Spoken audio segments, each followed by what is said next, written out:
Hey, alright, what is up everybody? Hearthstone Academy here, and today we are going to be talking about control. Um, so, control is really a playstyle that is one of the three core playstyles at the heart of Hearthstone and just about any trading card game. So, let's go over what it means to have a control playstyle. So, you might have heard about control decks quite a bit. And a control deck is just a deck that has been built to play the control playstyle. So what does that mean? I keep repeating those words. Control playstyle. What is that?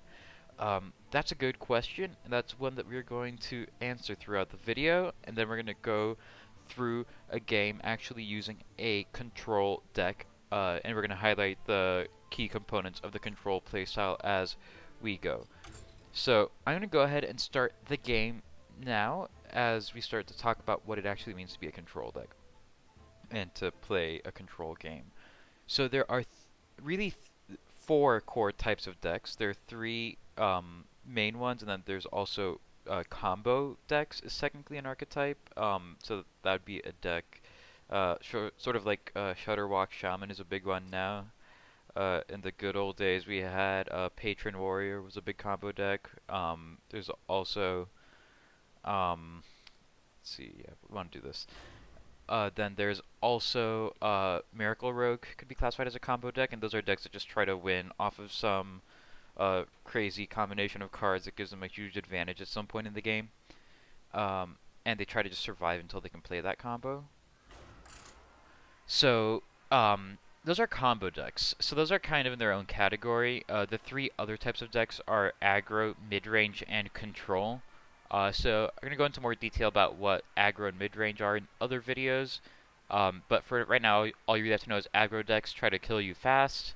So like Face Hunter would be a very typical example. They try to play a lot of minions early on to overwhelm you and push damage against you to try to win early.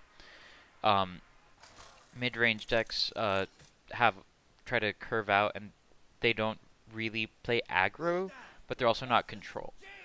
So I guess we really have to define control to understand what mid-range is. So this is an example of a control deck. This is Control Warlock, and so a control deck really is a deck that aims to win late would be one way to describe it. So control decks try to survive the early game, and then they have a lot of really big minions that they can play later on. And as a good general rule, if you're playing a control deck, the later the game goes, the better the shape you're in.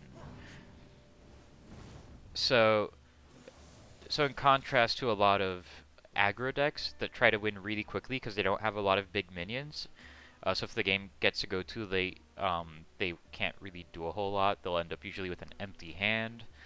Um, Control decks don't really have that problem. Control decks are built to sort of stall out early on, and then to build a card advantage for themselves so that then once they get to the late game, they can really come through and just overwhelm the opponent with their bigger minions.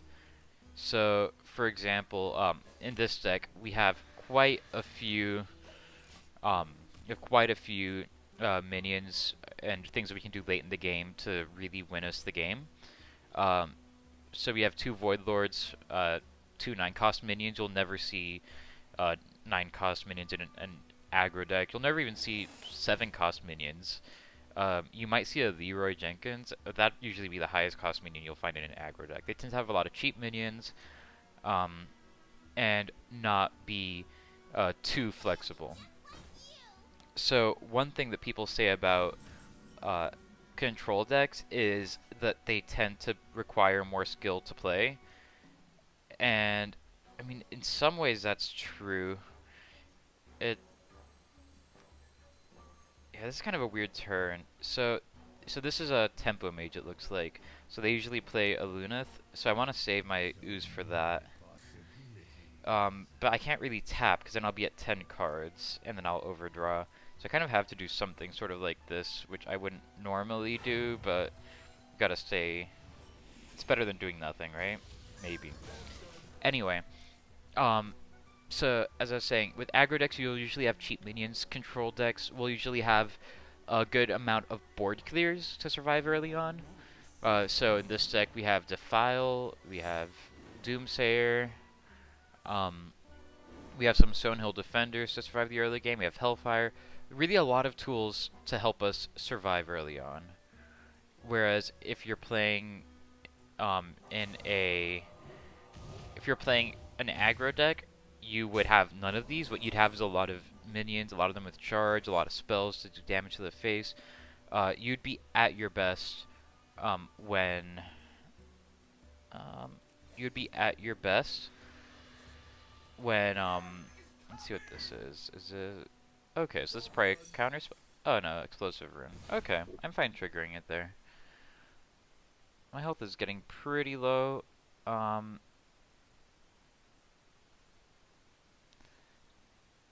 I'm trying to plan out my next few turns. So this is actually exactly how control matchups typically go, where like in the early to mid stages of the game, it looks like you are losing, and I might end up losing this game. I don't know. I don't pre-select games to put on video. I just put whatever's there. Ah, man, that's rough. Okay.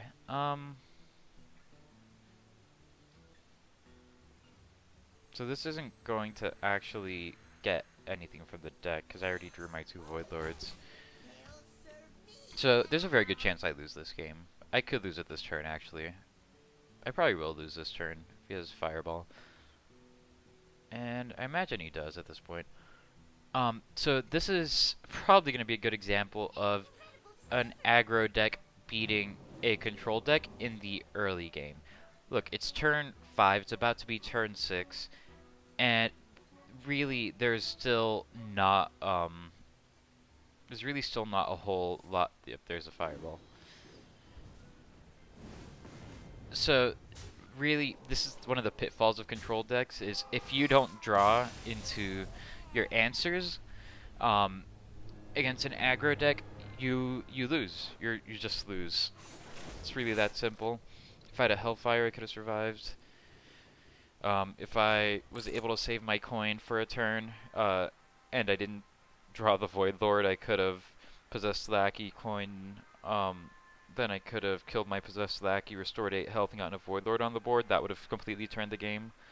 But that's really kind of what Control does. Control lets itself fall behind on the board a little early, and then it ends up coming through and tends to have big swing turns like that, where it'll do a board clear or it'll play some huge minion. And from then on, Control decks tend to kind of overwhelm the game. It's just a matter of getting to that point. So, I think, let's do this. So Priest will usually play control styles. Right now, the most popular Priest deck is Control Priest. So this will be a good video just because it'll also give us a good example of a control versus control matchup. So control versus control matchups are really interesting. They're my favorite matchups in all of Hearthstone. So in a control versus control matchup, basically what happens is do we want to trade? Do we want to trade?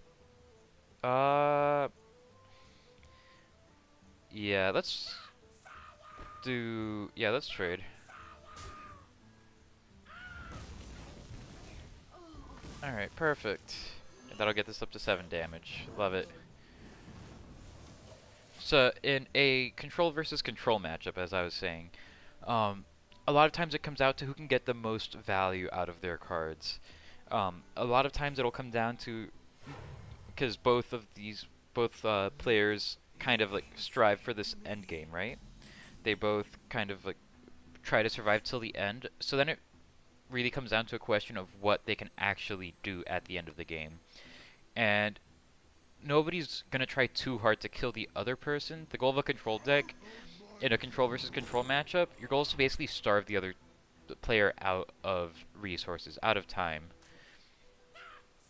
And so different decks have different ways of doing that.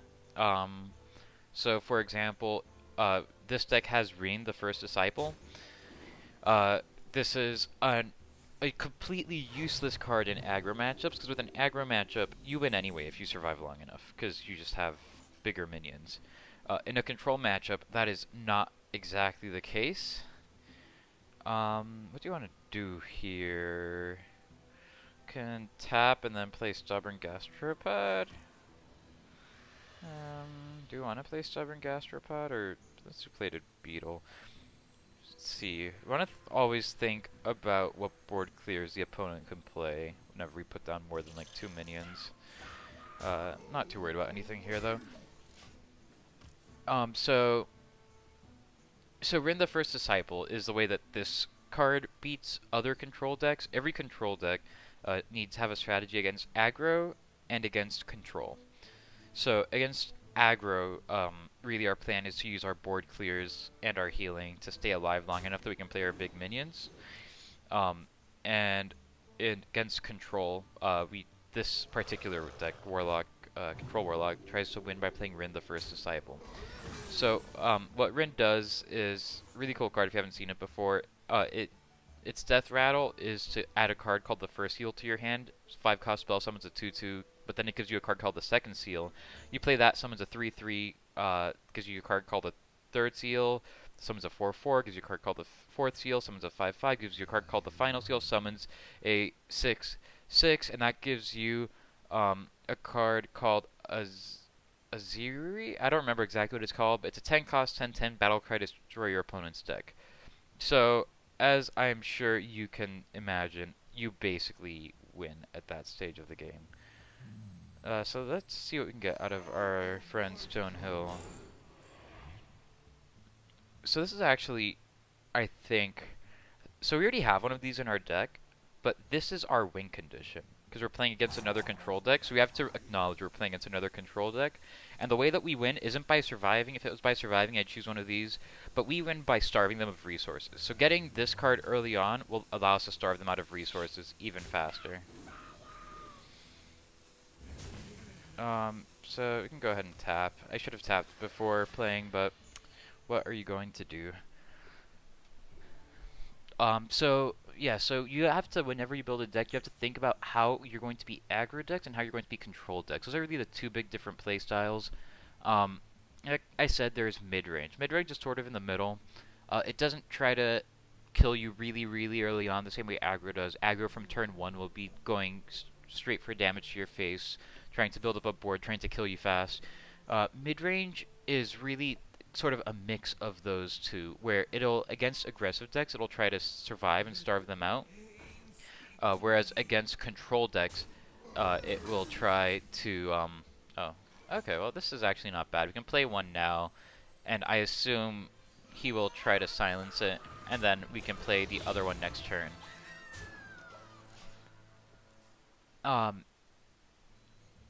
So mid-range, yeah, against aggro, it tries to basically take the role of a control deck, and then the flip side of that is that against control decks, it sort of tries to take the side of aggro. So if you look at a lot of mid-range decks, they tend to have a lot of minions in the like 4 to 6 cost range. They tend to try to control the game. They try to control the mid game. So now let's go ahead and do this. And we want to guarantee it goes off, so we're going to do this.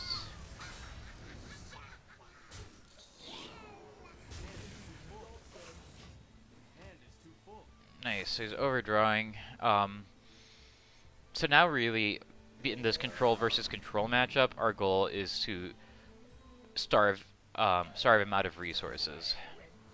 He's probably going to play, oh no, no spell? Okay, cool. So now we want to start. Do we want to silence here? Because we could silence the Twilight Drake and just basically kill it right now. I think that that's not a bad idea. And of course with the First Seal. So yeah, let's go ahead and do that.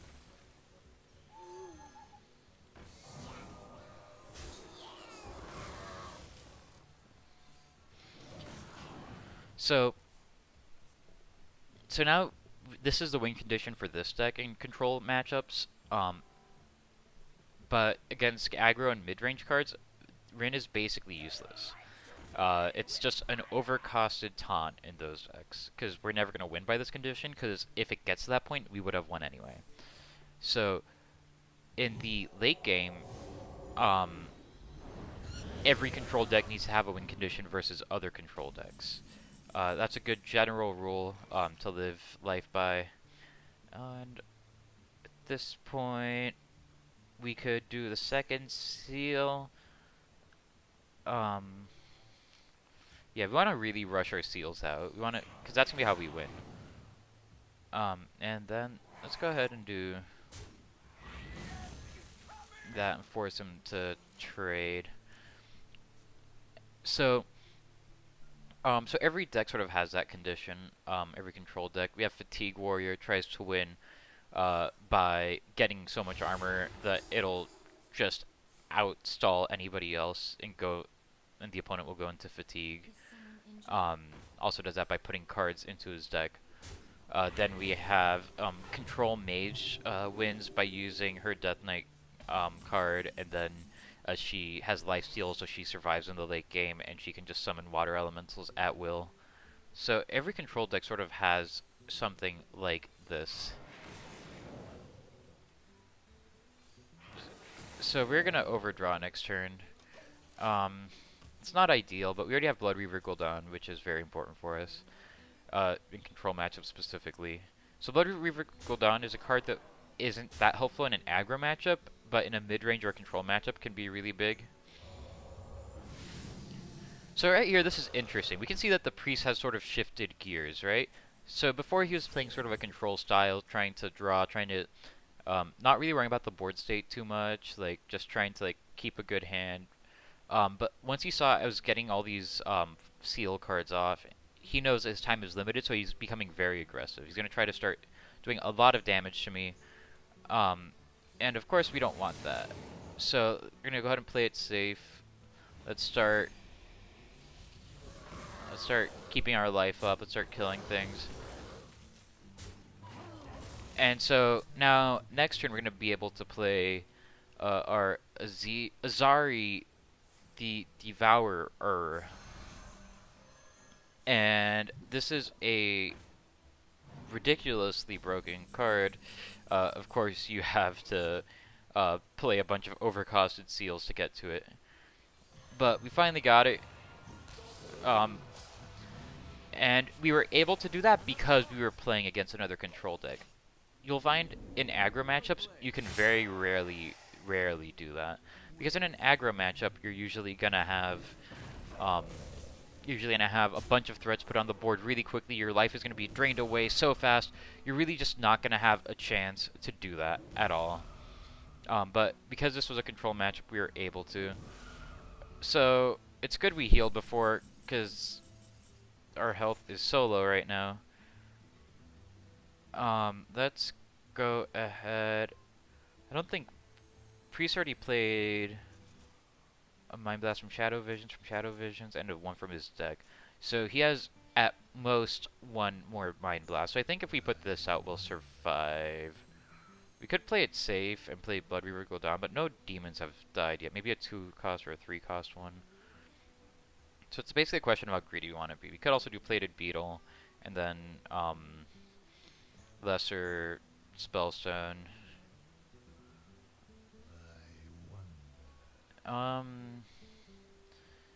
You know, yeah, let's do this.